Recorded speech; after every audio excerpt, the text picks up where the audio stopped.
Now that all the necessary documents have been submitted and the fees have been paid, let's go over the review and approval process. With your fees paid, the plan review will begin. DOEE provides a first round of comments, typically within 30 business days. In fact, the average time for first comments is around 15 to 20 business days. So, looking at our example plan, you'll see a plan review section that shows the status of the plan and identifies the assigned reviewer. Use this section to track the progress of your review. A new entry is made every time there's a change in plan status. For example, if the reviewer returns the plan with comments. Every time you receive review comments, you'll need to upload an updated plan to the SGS, revise the numbers in the SGS, and then resubmit.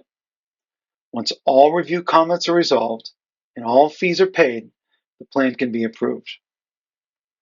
Once the plan is approved and construction begins, look to the Inspections section to find contact information for your inspector and to track your project's inspection status.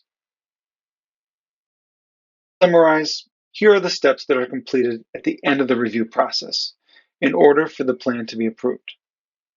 First, sign the maintenance responsibility and, if applicable, the Offv Statement. Generate a new required plan compliance sheet.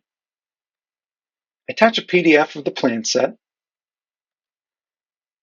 DOEE will then apply electronic approval stamps. And after all final fees are paid, you can access the approved plan.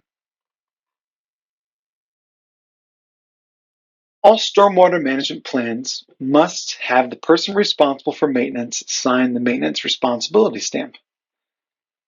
All stormwater management plans with an Offv must have the person responsible for achieving Offv sign the Offv stamp online. These stamps should be signed by the site owner or someone with responsibility for the long-term management of the site. These stamps are not typically completed by the project engineer. Note, the maintenance responsibility and Offv statements constitute legally binding agreements to meet ongoing requirements post-construction, and so must be signed by the site owner or manager, not by an engineer. Project engineer signs it, we will remove the signature. Next, we'll look at how the maintenance responsibility and Offv stamps are signed. Sign the maintenance responsibility stamp. Go to the BMP section of your plan and click Sign Maintenance Responsibility Stamp to complete the step electronically. When you click the Maintenance Responsibility Stamp button, you'll be presented with a Maintenance Responsibility Statement. Again, this is only to be signed by the individual who will be responsible for the long-term maintenance of the BMPs. 99% of the time, this is the site owner. Once the site owner has read the statement, they enter their name in the top text field and then click Submit. Offv Statement Signature button appears in the Summary of Offv's and SRC section before a plan gets approved.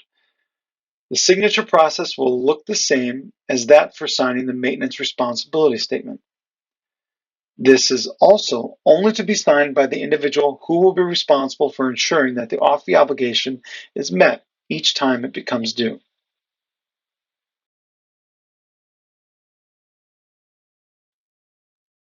With these two statements signed, you'll need to upload a final version of your plan set for the reviewer to stamp electronically. During this process, be sure to leave a blank space on the first page of the plan set for these stamps. This typically requires a space that is 7 inches wide by 9.5 inches high and inset 1 inch below the top of the page and 1 inch from the left.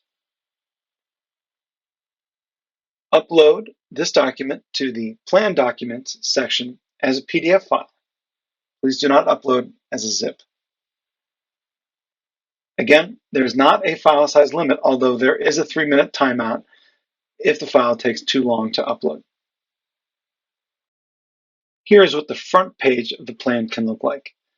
Stamps go in the top left section, and you'll also be asked to include any other project information.